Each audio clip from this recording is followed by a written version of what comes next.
అధ్యాపక మిత్రులతో గురువులతో సాధనల ప్రదేశాల్లో సాధన చేసి వారికి ఈరోజు మన అందరికీ కూడా వారు నేర్చుకున్న జ్ఞానాన్ని మనందరికీ పంచుతూ వారి యొక్క గురువుల ఆదేశంతో వారు రచించబడిన ఎన్నో గ్రంథాలలో మనకి ఇప్పుడు ఆవిష్కరించబోయే గ్రంథం 7వ గ్రంథం.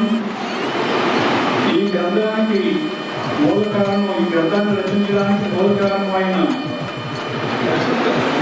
కొన్ని విషయాలను మనం ఇప్పుడు చర్చించుకుందాం. వాటిలో సత్యార్థ రామాయణం అని ఈ గ్రంథాన్ని ఆవిష్కరించబడినది. ఆ గ్రంథం యొక్క విజయాలను స్వామి తన యొక్క నివేదికలో ఎన్నో విషయాలను తెలుసుకొని సత్యార్థంగా అందరికీ తెలియాలన్న ఉద్దేశంతో ఈ గ్రంథాన్ని ఆవిష్కరించడం రాయడం జరిగినది. వాటి కనుక ముందు స్వామి రచించిన గ్రంథాల గురించి మనం ఒకసారి తెలియజేస్తున్నాం. స్వామి మొదటి గ్రంథమైన సచ్చిదానంద అంతర్యాత్ర అని ఒక గ్రంథాన్ని రచించారు. ఆ గ్రంథంలో స్వామి చేసిన యాత్రలు, అక్కడ వారికి కలిగిన అనుభవాలని లిఖిస్తూ మనకి తెలియజేశారు. అలాగే హిమాలయ మహాత్ముల సహజీవనం అంటే అక్కడ మహాత్ములు కలిసిన అన్ని విషయాలని కూడా మనందరికీ తెలియపరచడానికి ఒక గ్రంథం ఆవిష్కరించి దాన్ని మనందరి ముందు ఉంచారు. ఆ గ్రంథం మనం సాధకులందరూ కూడా ఆ అనుభవాలను మనం చదివి తెలుసుకున్నాం. అలాగే స్వామి వేదాలు అనుష్ఠానం చేసి వేదాల్లో ఉన్న విషయాలన్నీ కూడా సరళంగా అందరికీ తెలియాలి. వేదం అంటే ఒకరికి సంబంధించింది కాదు, అందరూ తెలుసుకోవాలి అని స్వామి యొక్క వారు మహాత్ములు గురువులు అందించిన వాటిని ఒక గ్రంథంగా రచించారు. ఆ గ్రంథమే హిమాలయ మహాత్ముల వేద విజ్ఞాన సంస్థ అన్న బుక్గా ఆవిష్కరించబడినది. ఆ బుక్ కూడా వేదాల్లో ఉన్న విషయాలన్నీ కూడా చాలా కూలంకషంగా ప్రతి ఒక్కరికి కూడా అర్థమయ్యే రీతిలో స్వామి మనకి అందించారు. అలాగే దానికి అనుగుణంగా హిమాలయ మహాత్ముల వేద విజ్ఞానం సమగ్ర భారతీయ సంస్కృతి యొక్క విషయాలను మనకి తెలియవచ్చారు.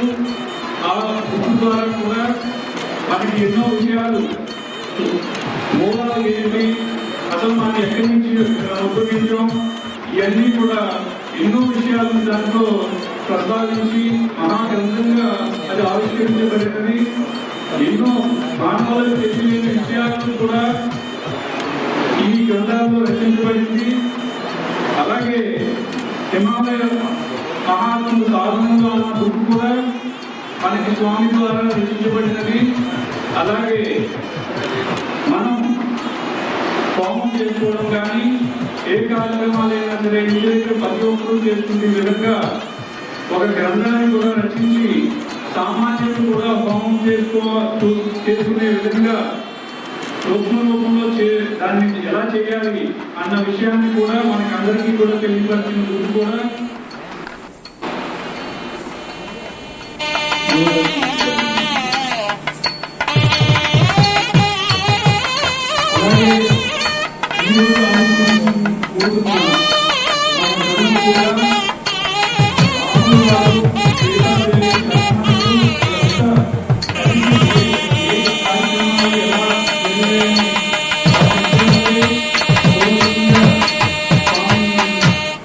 సమగ్రంగా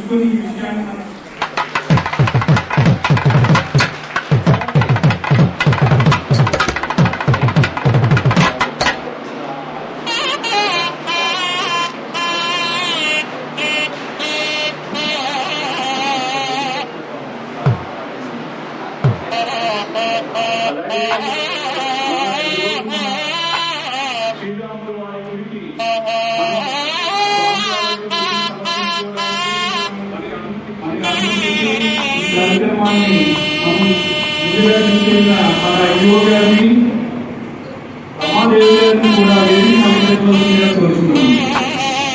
వారికి మన మాధవి గారు, శిల్ప గారిని, సింధు గారిని పాల్గొనవలసిందిగా కోరుతున్నాను.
ఆశీస్సులతో ఇవాళ మనమంతా ఈ వేదికని అలంకరించాం.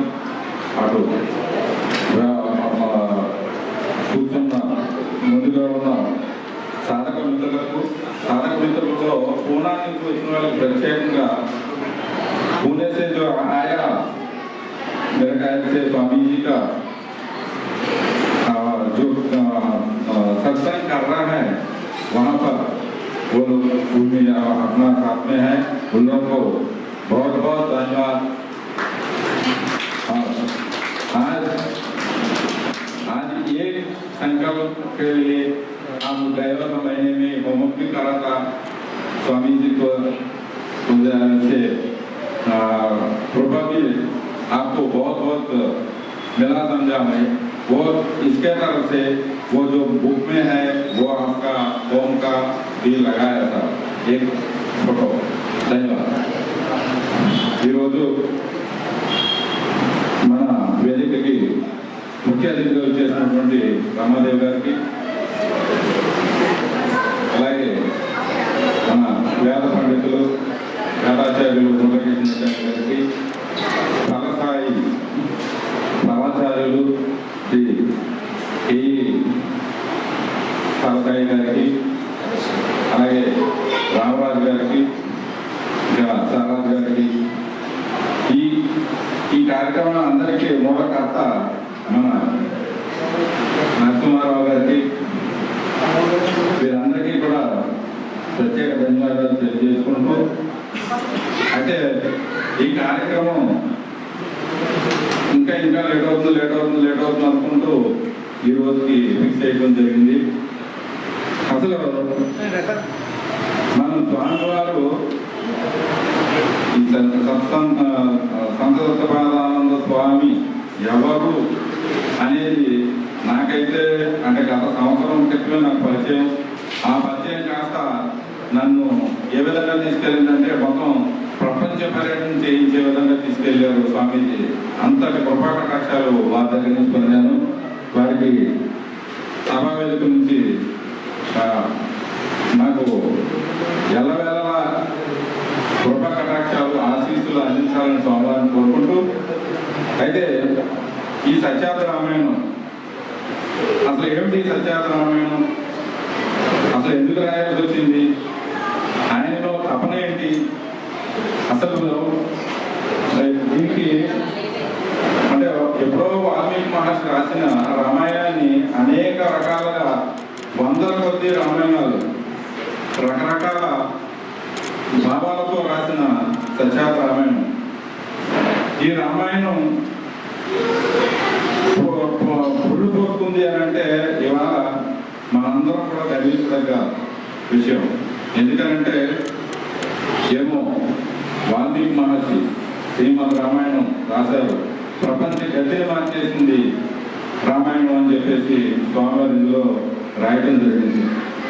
ఈ సత్యార్థ రామాయణం దాదాపుగా 3.5 సంవత్సరాల నుంచి ఆయనలో తపన తర్పించుకుంటూ అసలు హిమాలయ మహాత్ములు వారికి ఇచ్చిన సందేశాలు, వారి మొత్తం వారి సాధనలో ఆయన పొందిన అనుభవాలు అన్నీ కూడా ఈ సత్యార్థ రామాయణంలో రాయడం జరిగింది.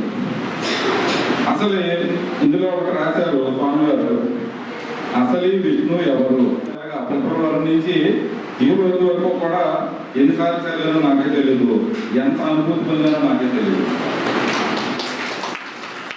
నాకైతే అనిపించింది ఏమో వాల్మీకి మహర్షి ఎలా ఉన్నారో తెలియదు, అభినవ వాల్మీకి అని మనం దత్తబానంద గారిని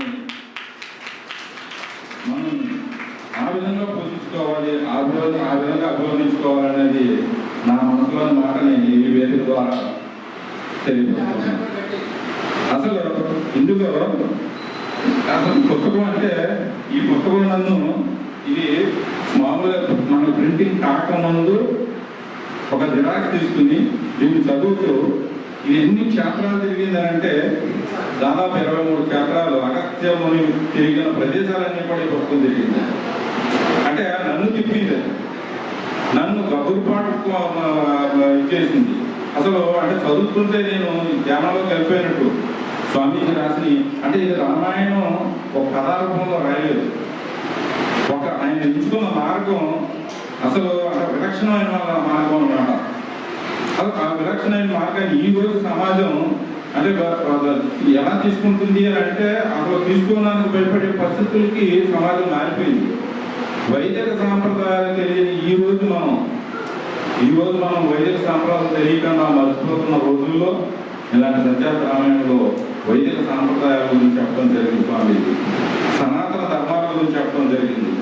అసలు ఈ రామాయణం అయితే సత్యార్థ రామాయణం అంటే రామాయణం ఒక రామాయణం కాదు, ఇది ఒక రామాయణం అనుకుంటే ఇది కాదు. అన్ని ఉపనిషత్తులు వేదాలు ఏది ఉన్నాయో అంటే వాడుక భాషలో వచ్చిన సత్యార్థ రామాయణం ఇది. మనం మాట్లాడుకునేది ఒక వేదిక దగ్గర ఒక ఊళ్ళో రథపండ దగ్గర కూర్చున్నో లేదా రామాలయం దగ్గర కూర్చున్నో మనం ఆధ్యాత్మిక చింతనలో ఉన్న ఎవరైనా రాముడు ఇలాగా అలాగా మాట్లాడుకుంటే ఏ విధంగా ఫ్లో వెళ్తారో ఆ విధంగా వస్తుంది. సామాన్యులకి ఎంత అనుభూతి పొందుతారంటే ఇందులో రాసింది అసలు సీత గురించి రాయటం కానీ, రాముడి గురించి కానీ, లక్ష్మణుడి గురించి కానీ, రావణుడి గురించి కానీ, భరతుడి గురించి ఇంకా అసలు ఏంటంటే ఒక్కొక్క వ్యక్తిని తీసుకుని వారి యొక్క గుణగణాలని మనం ఇందులో ఒకరికి రాశారు. రాముడు ఉన్నంతసేపు మిగతా క్యారెక్టర్స్ అన్ని సైలెంట్ అయిపోయాయి. కానీ ఇక్కడ మాత్రం సత్యార్థ రామాయణంలో మాత్రమే ప్రతి క్యారెక్టర్, ప్రతి వ్యక్తి, ప్రతి ఒక ప్రత్యేక ఇది రాసుకుంటూ వచ్చారు స్వామీజీ. అసలు ఈ అనుభూతి ఎలా ఉంటుందనంటే ఈ విధంగా అన్నది కదా, అసలు విష్ణు ఎవరు అన్నది ఆర్యవర్తంలో ఏ విధమైన మార్పులు వచ్చింది. అసలు చతుస్వాది ద్విపాదిగా మారిన తర్వాత, ద్విపాది నుంచి అయిన తర్వాత మనం 4 వేదాలు, 4 యుగాలు మనం ఉన్న పరిస్థితుల్లో ఇవాళ మనం పోతే ఆ నలుగురు కావాలి అన్నట్టు ఆ ఫ్లో ఎలా అయితే ఉందో వేదాలు ఏంటంటే వరాహ విష్ణువు, వేదాలని మర్చిపోతున్న దాన్ని వరాహ విష్ణువు భూమి నుంచి తవ్వి తీసుకొని మనకు అందించింది అనేది మాటలు కొన్ని ఉన్నాయి. అట్లాగే సీతాదేవి బహుభారతాన్ని వ్యతిరేకించిన తీరు, అసలు బహుభారతం ఎందుకు వచ్చింది అనేది తీరు, రాముణ్ణి ఆమె అడగటం, విశ్వామిత్రుడికి సలహాలు ఇవ్వటం, అసలు ఇది ఏంటంటే ఒక కొత్త రూపం అన్నమాట. అసలు మనం ఏంటంటే ఇప్పటి వరకు రామాయణాలు ఎన్నో చదువుకుంటారు, ఎన్నో వినుంటారు. ఇవాళ పొద్దున కూడా నేను హైదరాబాద్ నుంచి వస్తున్నప్పుడు ఒక రామాయణం గురించి చెప్పుకుంటే రావణాసుని అసలు ఇంకా ఎలాంటి క్యారెక్టర్ చూపించారంటే అసలు మనం బాధ్యత నీ మీద ఉంది అని ఒక ఉత్తమ పర్యాటకుడుగా పంపించారు అని చెప్పి స్వామివారు రాశారు. అసలు రాముని ఉత్తమ పర్యాటకుడు అని ఎవరన్నా అన్నారని ఇప్పుడు దాకా ఆ ధైర్యం సరిపోయిందండి? లేదు. అసలు గదురుపాటు అనమాట. మనం ఇచ్చేస్తుంటే నాకు ఇప్పుడు కూడా చదివింది చూసి ఇంకా చదివి ఆ రాక్షసులాగా నేనే రాక్షసుని, ఈ మొత్తం మీ సమాజం బ్రహ్మ హాల్లో ఉన్న రాక్షసుని నేనే, ఆ విధంగా చదివారు. రాక్షసత్వం స్వామిని తగ్గించారు. స్వామి అంటే నాకు ఎలాంటి పరిస్థితి అయిపోయిందంటే ఈ పుస్తకం రాసినప్పుడు వాల్మీకి ఎంత అసలు ఇబ్బందులు గురయ్యారో అటువంటి ఇబ్బందులు అతను స్వామికి తన మనసులోని తనకి ఆధ్యాత్మికంగా హిమాలయ మహాత్ములు ఇచ్చిన గుహల్లో సాధన చేస్తున్నప్పుడు కలిగిన అనుభూతుల్ని ఈ పుస్తకంలో పెట్టడం జరిగింది. అసలు ఇంకా మహాద్భుతం అన్నమాట. అసలు పర్ణశాల దేనికి పెట్టారంటే సాంస్కృతిక కేంద్రం. కైకేయి మాత కోరిక అక్కడ నెరవేరింది అన్నారు. చెడులు అంటారు. మనం ఇవాళ ఈ వేదికలు పెట్టుకున్నా, ఇంకోటి పెట్టుకున్నా పర్ణశాల మూల కారణం. ఇవాళ ఈ వేదిక ఉందంటే పర్ణశాల అంటారు. మరి అది స్వామీజీ చెప్పారనంటే మరి అది మనకి ఏ విధంగా అంటే ఇవాళ మనకి తెలుగు జాతి కాదు, భారతదేశంలో ప్రతి పౌరుడు గౌరవించదగిన వర్ణన ఏదన్నా ఉందంటే ఆ పర్ణశాల వర్ణన చాలు. అసలు రాముడికి వనవాసంకి వచ్చేటప్పుడు ఒక అయోధ్యలో ఉన్న రామరాజ్యంలో ఉన్న జ్ఞానాన్ని తీసుకుని ఒక 100 మందిని తీసుకుని రక్షకులుగా తీసుకొచ్చి ఇవాళ మనం చూస్తున్నాం 2+2 గమనాలు ఇచ్చారు, లేదా 4+4 గమనాలు ఇచ్చారని అనుకుంటున్నాం. మరి ఆ రోజు రాముడు ఏ గమనాన్ని తీసుకోలేదు. ఎలా వచ్చారనంటే స్వామీజీ చెప్పిన తీరు ఎలా ఉంటుందనంటే దాన్ని వారు ముగ్గురు రావడం, వనవాసం చేయడం, వాళ్ళ ముగ్గురే కష్టపడి పంచాలు కట్టడం. అంటే కైకేయమైన కోరికని నెరవేర్చడానికి రామలక్ష్మణుడు సీతాదేవి ముగ్గురు కష్టపడి పంచాలు కట్టారు. మరి ఏంటంటే ఆ వర్ణన అది అనుకోకుండా 50 ఏళ్ళ నాడు ఇందులో నిమ్గారని ముందు మాట రాశారు మా గురువు గారు. లోపల నాకండి అధ్యక్షులుగా ఉండి చేస్తున్నాం. అంటే మనం ఎన్ని రోజులు పెట్టుకున్న పారాయణం చేసినట్టు ఉంటుంది. కాబట్టి స్వామిని చేతుల మీద ఈ యొక్క మహద్గ్రంథాన్ని, ఈ ఆవిష్కరణోత్సవం మనం పెట్టుకున్నాం కాబట్టి ఈ ఆవిష్కరణోత్సవంలో స్వామివారి చేతుల మీదుగా మొదట ఈ సత్యాత రామాయణం మనం ఆవిష్కరించుకుందాం. స్వామివారి చేతుల మీద ఆవిష్కరణ జరుగుతుంది. ఆవిష్కరణ చేసిన తర్వాత స్వామివారు ఈనాటి ముఖ్య అతిథికి కాపీని ఇవ్వాల్సిందిగా ఈ మహాగ్రంథాన్ని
విశ్లేషణాత్మకంగా మీరు చదివిన గ్రంథం మీద మాకు ఆశీస్సులు అందించాలని కోరుతూ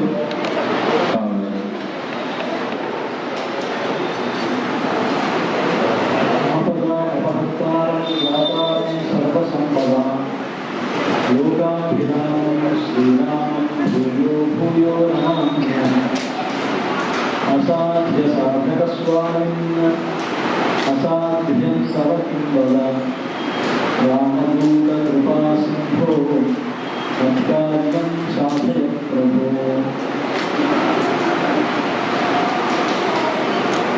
వేదికమైనటువంటి పెద్దలందరికీ నమస్కారాలు తెలియపరుస్తూ వేదిక ముందు కూర్చొని ఉన్నటువంటి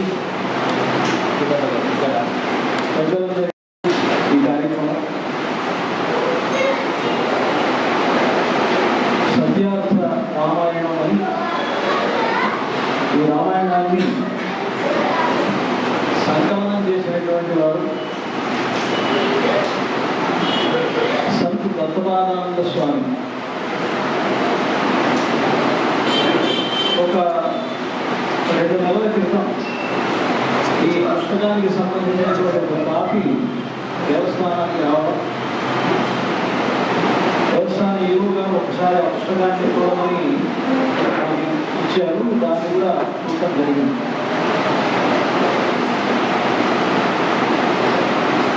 వాల్మీకి అందించినటువంటి రామాయణంతో ఏ రామాయణము పోటీ కాదు. ఏమిటి అంటే అసలు ప్రపంచానికి రాముని పరిచయం చేసిన వాడే వాల్మీకి.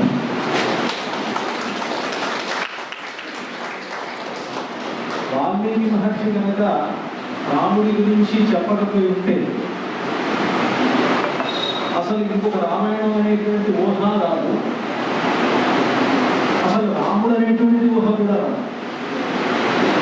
రాముడు అనేటువంటి వాడికి సంబంధించినటువంటి ఊహించడానికి కూడా ఆ వ్యక్తిత్వం అనేటువంటిది ఎక్కడో మనం చూడలేము.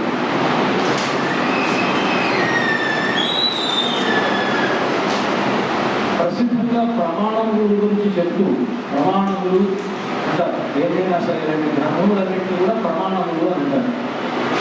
అసలు ప్రమాణము అనడానికి ప్రమాణము అంటే ఏమిటి అంటే ఏదైతే మనకు జ్ఞానాన్ని ఇస్తుందో జ్ఞానాన్ని ఇచ్చేటువంటి వాటన్నిటికీ ప్రమాణం అని పేరు.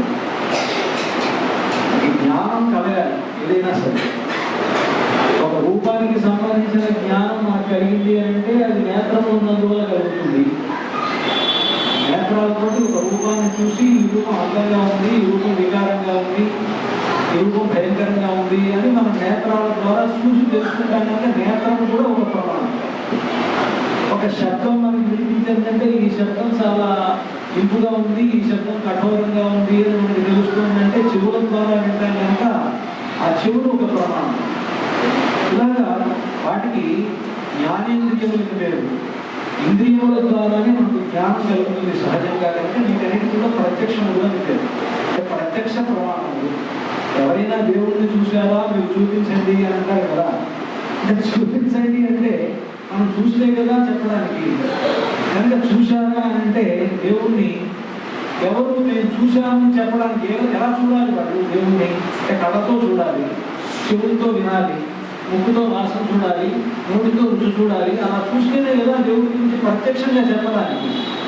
ఒకవేళ చెప్పడానికి కూడా మనకు వచ్చినటువంటి అనుభూతిగా చెప్పగలం. మనం కళ్ళతోటి ఒక అందాన్ని చూసి అమ్మా ఇది అద్భుతంగా ఉంది అని చెప్పగలం. కానీ ఇది చూపిస్తే నాకు ఒక రకంగా కనిపిస్తుంది, ఇంకొకరికి ఒక రకంగా కనిపిస్తుంది. ఆ కళ్ళకి అందంగా కనిపించింది, ఇంకొకళ్ళకి అది అందహీనంగా కనిపించవచ్చు కదా, కూడా సాధ్యం కాదు. అలాగే ఇంకొకటి చూసినటువంటి దాన్ని కొంత ఊహించి మనం తెలుసుకునేటువంటి ఒక ప్రమాణం ఉంది. ఇది అనుమాన ప్రమాణం అంటే ఊహిస్తాం.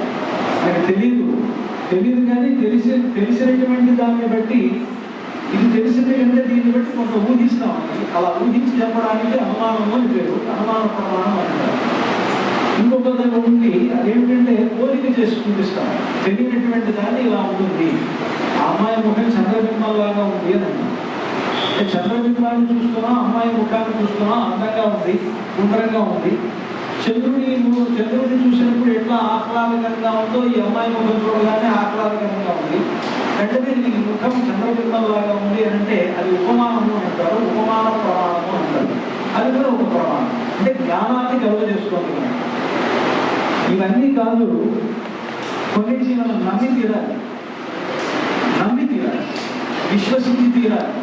అది అలా ఉండేటువంటివి మనకు ఆప్తవాక్యములు అంటాం.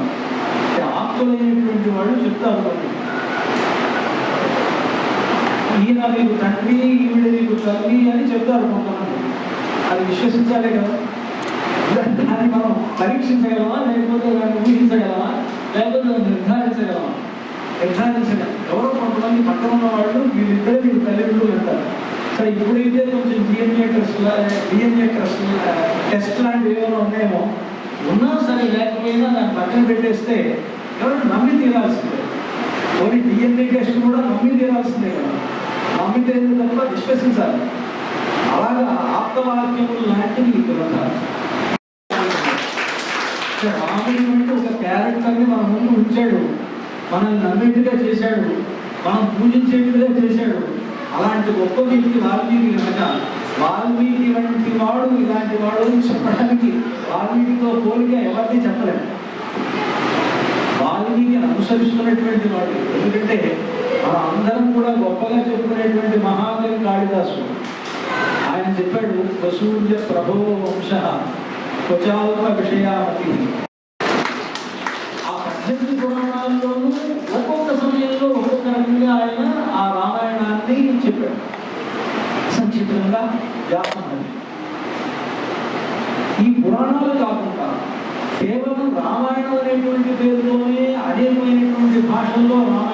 చెప్పబడింది. ముఖ్యంగా మన తెలుగులో రంగనాథ రామాయణం అని, మొల్ల రామాయణం అని, ఈ మధ్య కాలంలో మనకు రామాయణ కల్పవృక్షంగా చెప్పేటువంటి విశ్వనాథ సత్యనారాయణ గారు రాసినటువంటి రామాయణ కల్పవృక్షం, దానికంటే గొప్పది అసలు వాల్మీకిని పూర్తిగా తూచా తప్పకుండా అదే ఆ శ్లోకాలు ఎన్ని ఉన్నాయో అన్ని పద్యాలు రాస్తూ తెలుగులో తిరిగించినటువంటి ఆంధ్ర వాల్మీకి వాసుదాస స్వామి వారు రాసినటువంటి రామాయణం, దానికి వారు రాసినటువంటి అద్భుతమైనటువంటి వ్యాఖ్యానం బంధనం అని పేర్కొంది. అద్భుతం ఎన్నో విషయాలు. ఇలాగ తెలుగులో చాలా రామాయణాలు ఉన్నాయి. తమిళంలో కంప మహాకవి రాసినటువంటి రామాయణం, హిందీ అవధి భాషలో రాసినటువంటి తులసీదాస్ గారి రామాయణం, అది బాగా ఉత్తరదేశంలో బాగా ప్రచారంలో ఉన్నటువంటిది. ఉత్తర ప్రాంతంలో మనకు బాగా తులసి రామాయణం అంటే ఇంకా వాల్మీకి రామాయణం కంటే కూడా ఎక్కువగా ప్రచారంలో ఉన్నటువంటిది తులసీదాస్ రామాయణం ఆ ప్రాంతంలో. ఇలాగా ప్రతి భాషలోనూ రామాయణం అనేటువంటిది ఈరోజు ఉన్నది అని అంటే వాటన్నిటికీ ఆధారభూతుడైనటువంటి వాడు, వీటన్నిటికీ కూడా ఒక రూట్ చూపించినటువంటి మహనీయుడు వాల్మీకి మహర్షి. వారి వృత్తి పాఠవాలని మనం ఈరోజు మనం గుర్తించాలి. ప్రధానంగా వాల్మీకి మహర్షి యొక్క అనుగ్రహం ఉంటే తప్ప రామాయణాన్ని రాయాలనో, రామశబ్దాన్ని ఒక చోట ఇలా గీయాలనో మనకు తోచేటువంటి అవకాశమే లేదు. కనుక వాల్మీకి మహర్షి యొక్క అనుగ్రహం వల్ల మాత్రమే సంతు దత్తబాలానంద స్వామి వారు ఈ గ్రంథాన్ని రాయగలిగారు అని నేను విశ్వసిస్తూ ఉన్నాను. అయితే ఎవరు ఆ వాల్మీకి మహర్షిని అనుసరించినప్పటికీ కొంత వారు ఆ సమయంలో సమకాలీనటువంటి స్థితిగతులు, సమకాలీనటువంటి సమాజంలో ఉండేటువంటి పరిస్థితులు వాటిని దృష్టిలో పెట్టుకుని రామకథను దానికి అనుగుణంగా మార్చుకుంటూ రాయడము కొన్ని జరుగుతూ వచ్చాయి. ఇటువంటి గొప్ప కృషి చేసి మనందరికీ కూడా ఇటువంటి మంచి పుస్తకాన్ని అందజేసినటువంటి వారికి భద్రాచల రామచంద్రమూర్తి, ఈ రామచంద్రమూర్తిని కూడా సృష్టించినటువంటి వాల్మీకి మహర్షి. సృష్టించాలనే మాట నేను అనకూడదు, కానీ చెప్పడంలో తప్పలేదు. వాల్మీకి మహర్షి సృష్టించాలి, ఉన్నటువంటి రాముడి గురించి చెప్పారు. కానీ రాముడి మాత్రం మనకు అందజేసినటువంటి వ్యక్తి ఆయన కనుక కవి అనుకుంటే సృష్టించడం అని, మహర్షి అనుకుంటే దర్శించడం అని. వాల్మీకి మహర్షి అందామా, మహాకవి అందామా మన ఉద్దేశం. మొదటి కవి ఆది కవి అని అంటున్నామా. ఆది కవి అంటే ఆయన సృష్టించినటువంటి పాత్ర రాముడు కాదు, మహర్షి ఆయన. వాల్మీకి మహర్షి అంటే ఆయన పరమాత్మ. వేద వేద్య పర్యటించి జాతే దశరథాత్మ, వేద ప్రాచేత సాదాసి సాక్షాత్ రామాయణాత్మ అని పరమపురుషుడైనటువంటి మహావిష్ణువే రాముడుగా దశరథుడికి అవతరిస్తే, ఆ పరమపురుషుడైనటువంటి విష్ణువుని కీర్తించేటువంటి వేదము వాల్మీకి మహర్షి నోటి నుండి రామాయణంగా వచ్చింది అని చెప్పినటువంటి స్కంద పురాణ వాక్యాన్ని అనుసరించి వాల్మీకి మహర్షి అయితే ఆయన దర్శించి రామాయణాన్ని మనకు అందించాడు. అప్పుడు రామాయణం అనేటువంటిది వేదం లాంటిది. దర్శించాడు అంటే రామాయణం వేదం అవుతుంది కాదు. కవి అంటే వాల్మీకి సృష్టించింది అవుతుంది. ఏదనుకున్నా మనకు పర్వాలేదు, ఏదైనా వాల్మీకిని గౌరవించాలి. వాల్మీకి చెప్పినటువంటి రాముణ్ణి మనం ఆదర్శంగా తీసుకోవాలి. ప్రధానమైన ఈ లోకానికి అనేటువంటి విషయాలను మనకి ఈ గ్రంథంలో వారు చాలా చక్కగా సూచించారు.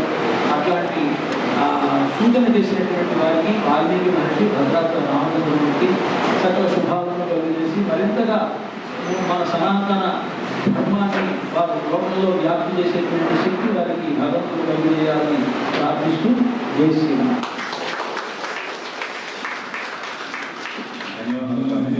పెద్దలు గౌరవించడంలో వాళ్ళ నాన్నగారి నుంచి వచ్చిన సాంప్రదాయాన్ని వారు ఏంటంటే వాళ్ళ నాన్నగారు కూడా ఎన్విరాన్మెంట్ డిపార్ట్మెంట్లో చేసేవారు. వారు నాకు సన్నిహితులుగా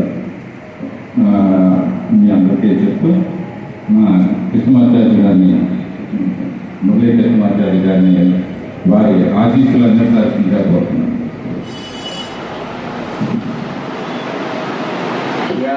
భద్రాద్రివైకుంఠరామం సీతారమాన్వితం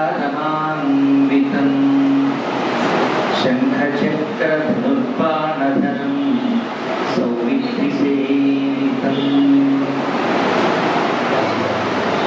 వేదికపై అలంకృతులై ఈ కార్యక్రమానికి ఒక పావిత్ర్యాన్ని కలిగిస్తున్నటువంటి సంతు దత్తపాదానంద స్వామి వారికి, అలాగే చాలామంది పెద్దలు ఏం చేసి ఉన్నారు ఈ వేదిక మీద, వారందరూ కూడా ప్రణమిల్లుతూ మనంతా చాలా ధన్యులం. ఈరోజు ఒక శుభదినం. భగవంతుని చేతిలో ఉండే చక్రము అంటాం కదా, సుదర్శనమూర్తి అని అంటారే, ఆయన పుట్టినరోజు. సుదర్శనుడు ఆవిర్భవించిన రోజు ఈ చిత్తా నక్షత్రం. అలాంటి రోజు మనం సుదర్శనాన్ని చూస్తున్నాం. దర్శనము అంటేనే మనకి హితాన్ని చెప్పి నడిపించేది అని తాత్పర్యం. సామాన్యంగా దర్శనం అంటే కనిపించిందనో కనిపించబడేదనో అంటాం, కానీ వేదాంతములన్నీ దర్శనములు అనే పేరుతోనే పిలువబడతాయి. అంటే మనకి హితాన్ని చూపిస్తాయి, ఆ మార్గంలో కనిపిస్తాయి. రామాయణం గొప్ప సుదర్శనం, చాలా గొప్పది. రామాయణం ఎందుకు ఆవిర్భవించింది అని అంటే, ఏదో భగవంతుడి కథ చెప్పాలనో రాముడి కథ చెప్పాలనో రామాయణం ఆవిర్భవించింది. ఆలోచించారు. వాల్మీకి మహర్షి యొక్క ఆశ్రమానికి నారద మహర్షి వచ్చింది. నారద మహర్షి అంటే నిత్య సతతం నారాయణ స్మరణ పరాయణ. అలాంటి మహనీయుడు బ్రహ్మమానస పుత్రుడి ఆశ్రమానికి వస్తే ఎవరైనా ఏమడుగుతారు? నాకు ముక్తి ఉన్నదా, నేను ధరిస్తానా కదా అడగాలి. అలా అడగకుండా వాల్మీకి నారద మహర్షి కూర్చోబెట్టి ఆతిథ్యాన్నిచ్చి ఒక మంచి మనిషి కథ చెప్పవా అని వాల్మీకి అడిగితేమి, గుణవాన్ వీర్యవాన్ ధర్మజ్ఞ కృతజ్ఞ సత్యవాక్య వినోవ్రత చారిత్రయుక్త అని ఒక 16 గుణములను ప్రశ్నించి, ఇలాంటి 16 గుణములతో కూడిన ఒక మంచి మనిషి కథ నాకు చెప్పు అని అడిగాడు వాల్మీకి. వాల్మీకి అడిగిన కథ దేవుడి కథ కాదు, మంచి మనిషి కథ. నారద మహర్షి కూడా ప్రారంభించాడు, మహావో దుర్లభాశ్రీగా యస్వయ కీర్తితా. వాల్మీకి నువ్వు అడిగినటువంటి గుణములన్నీ ఉండడం కష్టమయ్యా, అయినా ఒకసారి ఆలోచించి చెబుతాను అని కళ్ళు మూసుకుని ధ్యానించి ఒకే ఒక మంచి మనిషి ఉన్నాడయ్యా, ఆయన కథ నీకు చెబుతాను అని చెప్పాడు. అంటే ఇప్పుడు రామాయణం ఎవరి కథ? మంచి మనిషి కథ. కాబట్టి కథగా చెప్పాడు వాల్మీకి. చెప్పాలి. సాధారణంగా కథ కనుక అయితే ఏదో రసం మనుష్య కథ, కొన్ని రామ కథ, రామచరిత్ర, రామపురాణం ఇలా పేర్లు పెట్టేవాడు. అలా పేరు పెట్టారు. ఆశ్చర్యకరంగా ఈ గ్రంథానికి రామాయణం అని పెట్టారు. అంటే అర్థం రాముని యొక్క ప్రవర్తనము అని అర్థం, రాముని యొక్క నడవడిక అని పుస్తకానికి పేరు. అంటే ఆయన కథ చెప్పాలని కూడా అనుకోలేదన్నమాట. వారిని కథ తెలుసుకుని అంత మంచి మనిషి యొక్క గుణములను కనుక లోకానికి ప్రకటిస్తే ఆదర్శవంతంగా, ఆ గుణములనే నడవడికనే ప్రధానంగా తీసుకోండి అని హెచ్చరించడం కోసమే వాల్మీకి రామాయణం అని పేరు. ఇంకా ఈ పేరు ఏ గ్రంథానికి ఉండదు. మనం తర్వాత రావణాయనం అన్నామన్నా బాగుంది సార్. ఏ కథకి కూడా ఈ అయనం అనే పదం పెట్టే అవకాశమే లేదు. ఎందువల్ల ఎన్నో గుణముల ప్రభు రామచంద్రమూర్తి. ఆ గుణములన్నీ మనకు కావాలి కాబట్టి తులసీదాసు గారు రాముణ్ణి మర్యాదా పురుషోత్తముడిగా మనకు అందించారు అని దత్తపాదానంద స్వామి వారు రామాయణంలో ఒక మాట అన్నారు. చాలా అందమైన మాట. మర్యాదా పురుషోత్తముడిగా అనిపించారు. మర్యాద పురుషోత్తముడు అంటే ఇది కావు, ఇది కూడా అనుకుంటే అనుకోవచ్చు కదా. మర్యాద అంటే అర్థం హద్దు అని అర్థం. ఏ వ్యక్తి ఎవరితో ఎంత హద్దులో ఉండాలో చెప్పడాన్ని మర్యాద అని అంటారు సంస్కృతం. కాబట్టి రాముడి కథ ఎలా చూడాలి? ఇప్పుడు కౌశల్య ఎక్కడ పుట్టిందా, ఎక్కడ పుట్టిందా, సీతాదేవి రక్తం తాగితే పుట్టిందా, ఇవన్నీ కూడా తర్వాత వచ్చిన అభూత కల్పనలైన అసత్యార్థములే తప్ప సత్యార్థములు సందేహము లేదు. కథలు చాలా పుట్టాయి. దత్తపాదానంద స్వామి కూడా ఇన్ని రామాయణాలు చూసి ఇందులో ఉండే విశేషాలను గమనించి నాకు తెలిసినటువంటి మహాత్ములు చెప్పినటువంటి అంశంలో కలుపుకుంటూ రాష్ట్రాన్ని వారు చాలా సత్యంగా ప్రకటించారు. సత్యార్థరామని ఇందులో చాలా అద్భుత కల్పనలు ఉన్నాయి ఈ విషయంలో ఉన్నాయి. అవి నిజానికి వాస్తవములు. వాల్మీకి మహర్షి చెప్పిన దానికంటే ఎవరు ఎక్కువ చెప్పినా స్వీకరించవచ్చు. ఎంతవరకు అంటే వాల్మీకి యొక్క మహర్షి అభిప్రాయానికి విరుద్ధం కానంత వాల్మీకి మహర్షి పరమ ప్రామాణికుడైన మహర్షి. బ్రహ్మదేవుడు వరమిచ్చిన సత్యార్థ రామాయణమే వాల్మీకి రామాయణం. అలాంటి వాల్మీకి రామాయణం రాముని ప్రవర్తన అని అంటున్నాం. కాబట్టి రాముని ఎలా చూడాలి అంటే అనగనగా అయోధ్య ఏదో కోసల దేశం, అలాగే రాజు దశరథ మహారాజు, ఆయనకి 3 భార్యలు, వాళ్ళకి మనంతా సంఘజీవులమే. దత్తపాదానంద స్వామి వారికి పూర్వాశ్రమంలో తల్లి తండ్రి అన్నదమ్ములు అలా ఉంటారు. ఆశ్రమం మారిన తర్వాత శిష్యులు, అభిమానులు, మహాత్ములు, గురువులు ఉంటారు. ప్రతి వ్యక్తికి కూడా లోకల్లో కొన్ని బాంధవ్యములు ఉంటాయి. మన సంఘజీవి అని అంటారు. సంఘజీవి అంటే మనం ఎవరెవరితో ఎలా ఎలా ప్రవర్తించాలో తెలియడమే రామాయణం యొక్క ముఖ్యమైన అర్థం. అందుకని రామాయణము అని. ఇప్పుడు రాముని ఎలా చూడాలంటే దశరథుడు కుమారుడా, రావణాసుని చంపినవాడా, సీతమ్మకి భర్తయ్య, ఇలా కాదు చూడవలసింది రాముడు. రాముడు అనే ఒక మహనీయుడు, ఒక మంచి మనిషి. తల్లితో ఎలా ప్రవర్తించను, పినతల్లితో ఎలా ప్రవర్తించను, సాటి స్త్రీలతో ఎలా ప్రవర్తించను, తన భార్యతో ఎలా ప్రవర్తించను, తండ్రితో ఎలా ప్రవర్తించను, గురువుతో ఎలా ప్రవర్తించను, ఎంత మాట్లాడాను, ఎలా మాట్లాడాను, ఎప్పుడు మాట్లాడాను, ఎంత తూకముగా మాట్లాడాను, ఇది తెలియదు. కానీ సంఘజీవి రామచంద్రమూర్తి కథ అదే. చాలా విషయాన్ని సేకరించగలిగితే, అవి సత్యములని వారు విశ్వసించగలిగితే, అవి హితకరములని వారు భావించగలిగితే కదా పుస్తకాన్ని ఇస్తారు. ఇక్కడ సత్యార్థ రామాయణం చాలా చక్కటి గ్రంథం. వారి అనుయాయులైన వారికైనా, అభిమానులైన వారికైనా, రామాయణాన్ని తెలుసుకోదగిన వారికైనా కూడా ఇది చాలా చక్కటి, ఈనాడు చదివే రీతిలో చక్కటి ఓ భాష కానీ, ఆ పదాల పొందిక కానీ వ్యావహారికమైనటువంటి రీతిలో వాళ్ళు రాశారు. ఇందాక పుస్తక సమీక్ష చేస్తూ సుబ్బారాజు గారు చెప్పారు, ఒక్కొక్క పుస్తకం ఒక్కొక్క విషయం చెప్పాలంటే మళ్ళీ పెద్ద పారాయణం ఉంటుందండి. అలాగే రాశారు, చాలా అంశాలు రాశారు. కాకపోతే కొన్ని విరుద్ధములు కూడా అంశాలు కూడా నేను గమనించాను. ఇవన్నీ కూడా ఇలా కూడా ఉన్నది అని తెలుసుకోవడంత వరకు అది ప్రమాణం. అవాల్మీకమైతే ప్రమాణం కాదు అని స్వామివారు అది తెలుసు. అందుకే నేను ఆ మాట అంటున్నప్పుడు వారు చప్పట్లు కొట్టారంటేనే వారి అభిప్రాయం అద్భుతమైన అభిప్రాయం, వాల్మీకినే అనుసరించాలి అనే అభిప్రాయం వారు ప్రకటించారు. అలాంటి వాల్మీకి రామాయణంలో ఉండేటువంటి ఆ మూర్తి రామచంద్ర ప్రభువు అయోధ్య తరువాత, అయోధ్యలో ఎక్కువ కాలం ఉంటాడు ఆయన ఊరు కాబట్టి, అయోధ్య తరువాత మన భారతదేశం మొత్తంలో ఎక్కువ కాలం నివసించిన ప్రాంతం మన భద్రాచలం ప్రాంతం. ఇంకెక్కడా ఇంతకాలం లేదు. వాల్మీకి రాముడు అయోధ్య తర్వాత ఎక్కువ కాలం భద్రాచల ప్రాంతంలో ఉన్నారంటే ఇది దక్షిణ అయోధ్య అని పిలుస్తుంది. అయోధ్య అంటే అర్థం రాముడు ఎక్కడ ఉంటే అది అయోధ్య. ఈనాడు అయోధ్య మనం రామజన్మభూమిని పొందగలిగాం కదా ఇన్నాళ్ళకి, ఇన్నేళ్లకి, ఇన్ని వందల సంవత్సరాలకి. ఒక అందమైన మాట, ఒక అందమైన అంశం.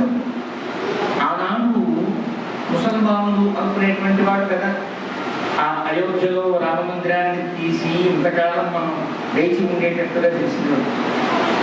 వారి పరిపాలన అయిపోయిన తరువాత, స్వాతంత్ర్యం వచ్చిన తరువాత కూడా 75 ఏళ్ల కాలం పట్టింది మన స్థానం మనం పొందడానికి. ఎంత కష్టం. కానీ ఇక్కడ భద్రాచలం తెలుసునా, ముసల్మానులే పరిపాలించే రోజులలో తెగించి ధీరుడే రామదాసు కట్టిన గుడి. వాళ్ళ పాలనలో పడివేసిన, వాళ్ళ పాలన గడిచిపోయిన తర్వాత మన పాలనే వచ్చిందని మనం ఒక అపోహ పడ్డా కూడా ఇప్పుడు మనం దాన్ని పొందలేకపోయాం. ఇప్పుడు కదా పొందాం. మహనీయులు ఇప్పుడు ఉండేటువంటి పాలకుల యొక్క గొప్పతనం వల్ల కదా మనం పొందలేకపోయాం.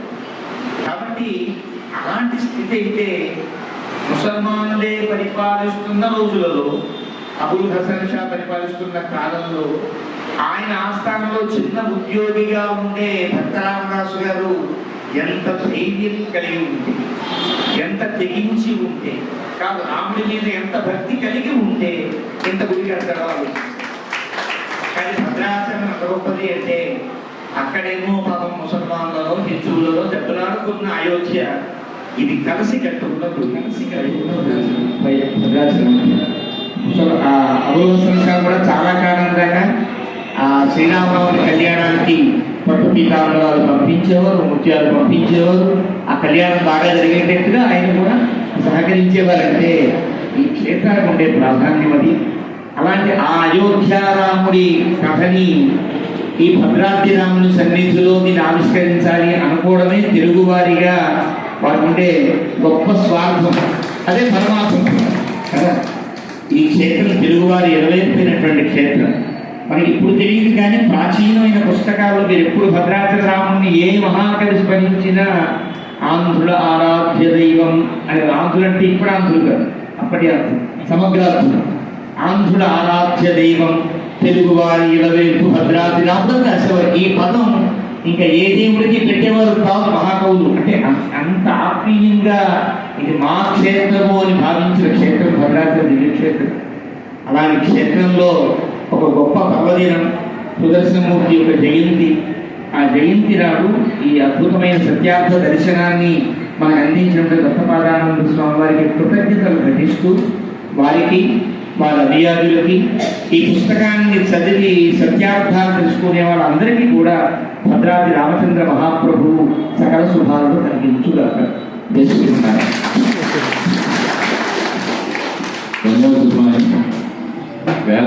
వేద పండితులు వేదాల మీద అధ్యయనం చేస్తున్నారు. మరి విరుద్ధాలను స్వీకరించమని ఆహ్వానించిన వారు అద్భుతం కాలేదా? ఎందుకంటే ఈ పుస్తకం రాసినప్పుడు స్వామి ఒక 6 ప్రింట్లు తీసి దీనికి ముందు మాట రాయాలని అన్నప్పుడు అంటే వాళ్ళ స్వీకరించలేని పరిస్థితి. అంటే ఏమిటి స్వీకరించకపోవడం కారణం ఏంటి నేను అడిగాను. అంటే ఏం విరుద్ధాలు ఉన్నాయి? సత్యార్థాలే కదా, వాల్మీకిని కాదని రాయలేదు కదా.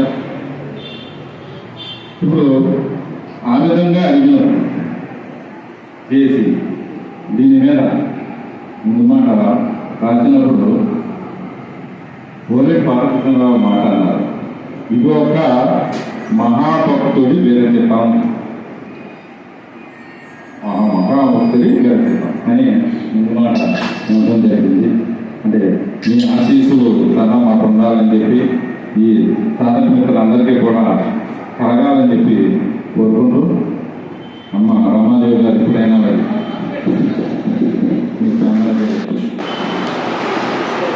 చేసిన అందరికీ నమస్కారాలు. వేదికను అలంకరించినటువంటి పెద్దలందరికీ నా హృదయపూర్వక నమస్కారాలు. మనందరికీ తెలుసు ఈ కార్యక్రమం అంటే సత్యార్థ రామాయణ గ్రంథ ఆవిష్కరణకు రమ్మని పిలువగానే కొంచెం భయపడ్డాను. ఎందుకంటే పెద్దవారందరి మధ్యన అందులో గ్రంథ ఆవిష్కరణ ఈ విధంగా జరుగుతుంది, అందులో ఇక్కడికి వచ్చి పార్టిసిపేట్ చేయడం లేదా ఇక్కడ నేను చెప్పగలుగుతానో లేదో అని నన్ను మామూలుగా గుడిలోనే రావాలనుకున్నాను. నేను గత సంవత్సరం నుంచి ఇక్కడ రామాలయానికి ఎగ్జిక్యూటివ్ ఆఫీసర్గా ఇక్కడ పనిచేస్తున్నాను. అంటే రాముల వారికి సేవ చేసుకోవడం చాలా ఈజీ, చాలా చక్కగా రాముల వారి దగ్గర మనం సేవలు అందిస్తూ ఉన్నాము. ఇలా ఎన్నో కార్యక్రమాలు జరుగుతూ ఉంటాయి. అందులో గొప్పవారు మా దగ్గర స్థానాచారి గారు, కృష్ణమాచార్యుల వారు, వీళ్ళందరూ కూడా వారు మాట్లాడే వారి ముందర నేను చాలా తక్కువ, వారి దగ్గర నేను మాట్లాడే స్థాయి. కాకపోతే ఇక్కడికి పిలిచి ఇంత గొప్ప గౌరవం నాకు రామాలయ ఈవోగా నాకు దక్కిందని చాలా సంతోషంగా, అంటే ఈ యొక్క విశిష్టత కలిగినటువంటి కార్యక్రమంలో పాల్గొనే అవకాశాన్ని నాకు కల్పించగలుగుతుందంటే ఈరోజు రాముల వారి ఆశీస్సులు ఉన్నాయి కాబట్టి నేను వేదికపై ఇంత గొప్పవారి మధ్యన నేను కూర్చోగలుగుతున్నాను అనుకుంటున్నాను. ఏదైతే గ్రంథ ఆవిష్కరణ జరుగుతుందో సత్యార్థ రామాయణాన్ని అంటే ఆదర్శవంతమైనటువంటి మన రామాయణాన్ని చక్కగా వ్యవహారిక భాషలో రచించి ఇక్కడికి వచ్చి అందున భద్రాచల క్షేత్రంలో అలాగే మన దేవాలయంలో మొట్టమొదటిగా గ్రంథాన్ని తీసుకొచ్చేసి అక్కడ స్వామివారి సేవల వాళ్ళు అక్కడ గ్రంథాన్ని ఉంచి స్వామివారి పాదాల దగ్గర ఉంచి ఇక్కడికి తీసుకురావడం జరిగింది. అది మన భద్రాచల క్షేత్రానికి కూడా చాలా గొప్ప విషయం. ఆదర్శవంతమైనటువంటి గ్రంథాన్ని కూడా రచించి అంటే రాబోయే తరాల వారికి కూడా అంటే మన పిల్లలందరికీ కూడా వ్యవహారిక భాషలో చెప్పుకుంటూ రాబోయే రోజుల్లో కూడా ఈ గ్రంథాన్ని ఎక్కువ మంది చదివి ఇంకా రామాయణ విశిష్టత తెలుసుకొని రాముడి సేవ చేయాలని కూడా కోరుకుంటున్నాము. ఎంతో మంది దేశ విదేశాల నుంచి ప్రపంచవ్యాప్తంగా భద్రాద్రి క్షేత్రం ఇక్కడ పుణ్యక్షేత్రంగా అందరూ కూడా కొలుస్తారు. ఇక్కడ ఎంతో వేలాది మంది భక్తులు ఏమీ ఆశించకుండా నిజమైనటువంటి భక్తులు రోజు రోజుకి ఎంతో మంది భక్తులు వస్తూ ఉంటారు. వారి సేవలో మనకు కూడా భగవంతుడు, నేను రెవెన్యూ డిపార్ట్మెంట్లో ఉన్నప్పటికీ దేవాలయ శాఖలో ఒక అవకాశం ఇచ్చి అందున నాకు రాముడి దగ్గర సేవ చేసుకునే అవకాశాన్ని మనకు భగవంతుడు కల్పించాడు.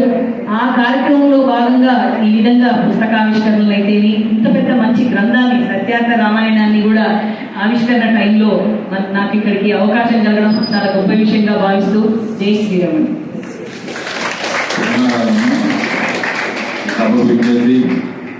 మీరు ఆశిస్తున్నారు మరి ఈనాటి మహాపండితులు సంస్కారవంతులైనటువంటి అందరికీ కూడా ఓం నమో భగవతే. వేదిక ముందు కూర్చున్నటువంటి ఆధ్యాత్మికులు సాధకులు అందరికీ కూడా భద్రాద్రి శ్రీ సీతారామలక్ష్మణ పద్మ ఆశీస్సులు అందరికీ అందాలని చెప్పి కోరుకుంటూ నేను సత్యార్థ రామాయణం గురించి కొన్ని విషయాలు క్లుప్తంగా చెప్తాను. అందరూ కూడా ఒకసారి రెండు విధాలుగా పెట్టుకుని పక్కవారి శరీరం తగలకుండా నిశ్చలంగా స్థిరంగా కూర్చొని ఋషి అంటే నిజమైనది వాస్తవాన్ని గ్రహించేది. మరి మనం గ్రహించాలంటే మన మానవ జీవితాన్ని 10,000కి గురించేస్తే ఈ 10,000 సంవత్సరాలు మనం ఏం చెప్పగలం?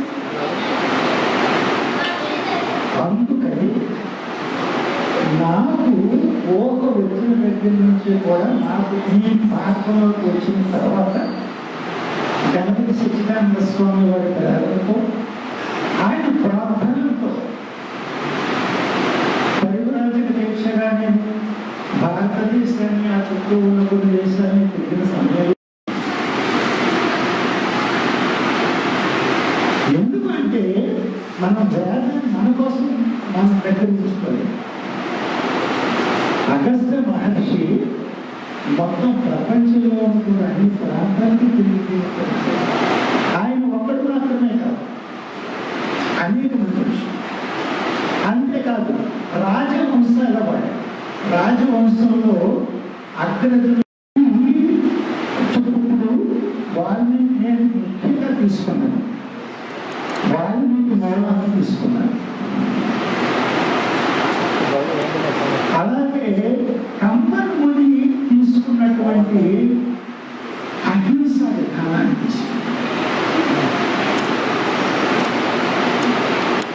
తులసీదాసు గారు చెప్పినటువంటి రామచరిత మానసులోని విషయాలు తీసుకున్నారు.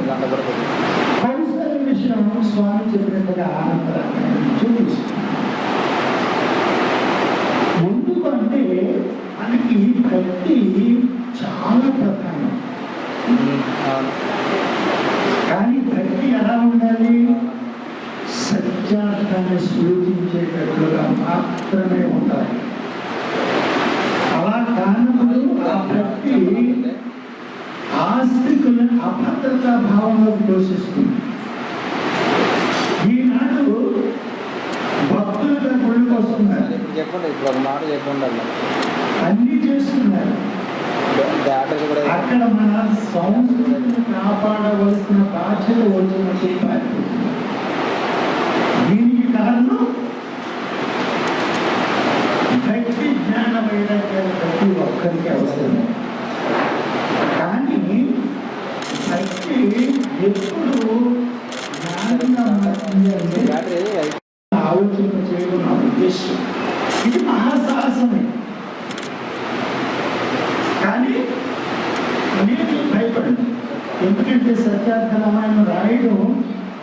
రాముడి యొక్క చరిత్రను కొత్తగా సత్యార్థాన్ని వెలికి తీస్తూ రాయడం కత్తి మీద సామవంతుడు. తాకతిని సంహరించలేదు రాముడు అంటే ఎవరైనా అంగీకరిస్తారా? చిన్న పిల్లలు కూడా అంగీకరించారు. ఎందుకంటే రామాయణం అందరికీ తీసుకుంటారు. మనకి రామానంద సాగరు ఆయన హేళన చేశారు. ప్రశ్న పెడితే హేళన చేశారు. మీరు భారతీయులు అని చెప్తారు, భారతీయ సంస్కృతి గురించి గొప్పగా చెప్తుంటారు. మీరు ఏం చేశారు? మీరు తీసినటువంటి ఒక సామాన్య డాక్యుమెంట్గా కూడా మీరు రామాయణాన్ని చూపించి ఛాలెంజ్ చేస్తే ఆయన ఒక మహా తపస్సుగా రామాయణ సాగరు అది దాటిపోయి ఉంటే మనం ఇంకా ఎలా ఉండేవాడు. అలాగే ఎన్నెన్నో విషయాలు ఇంకో బయటికి తీసుకురావడానికి మనం కృషి చేయవలసి వచ్చింది. అంతేకాకుండా ఇది ఏనాడు జరిగిందో ఒకసారి చూద్దాం. అసలు విష్ణుని ఎవరు అని చెప్పి మన సుబ్రహ్మణ్య గారు ప్రయత్నం చేసి ఆపేశారు. ఉదాహరణకి ఆ కాలంలో వెనకటి మహాయుగాల్లో సాక్షిని సత్యార్థ.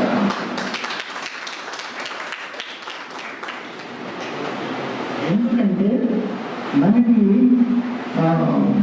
యుద్ధాలు వచ్చిన సమయంలో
क्षेमो वै राष्ट्रस्य शीतो वातः क्षेममेवावरुन्धे शतमानं भवति सदा विस्फुरितश्चतेन्द्रिय आयुष्येवेन्द्रिये प्रतिष्ठति दीर्घायुरारोग्यमखण्डभूतिं साम्राज्यबुद्धिं सकले प्रसिद्धिं कल्याणबुद्धिं प्रमोदबुद्धिं भद्रात्रिरामो विशताः स्वभावः मदमानेकदीशान्तीशङ्गीतक्रीडन्तरी श्रीमान् नारायणो विष्णुर्वासुदेवो विरक्षतु।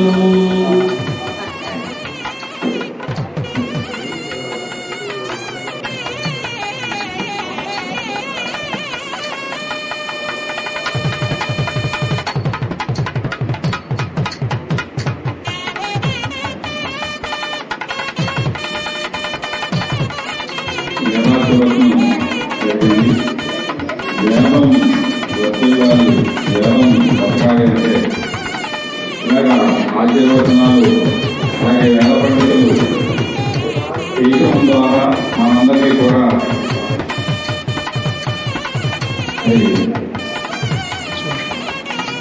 సమాజం మర్చిపోతున్న వేదాంతులంటే కూడా చాలా మంది తెలియని పరిస్థితి ఇవాళ. అటువంటి దాన్ని ఇవాళ ఆశీర్వదంగా కనీసం మన వేదిక మీద పంచుకోవాలన్న ఉద్దేశంతో ఈరోజు వేదాంతులను కూడా వారికి మనందరం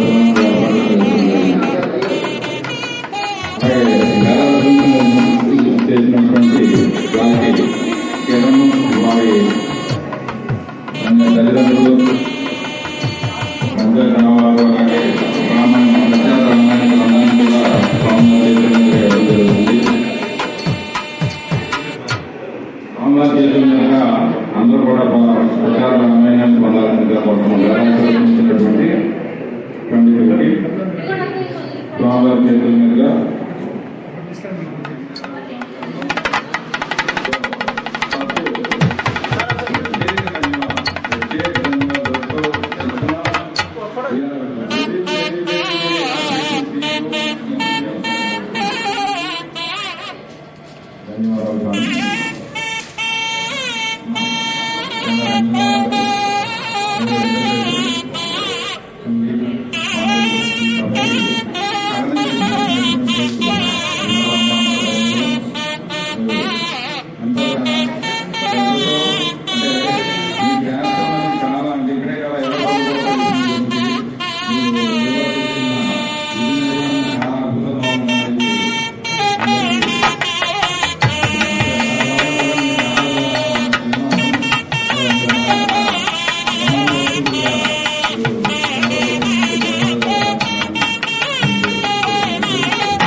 स्वामी जी का तरफ से यहाँ का तेलुगु का सारे मित्रों का तरफ से ये अपना बारेगिरी का आजीविकों से आपको सभी सबको मैं तो एक आदमी और मैं हिंदू सारे मित्रों को बात किया था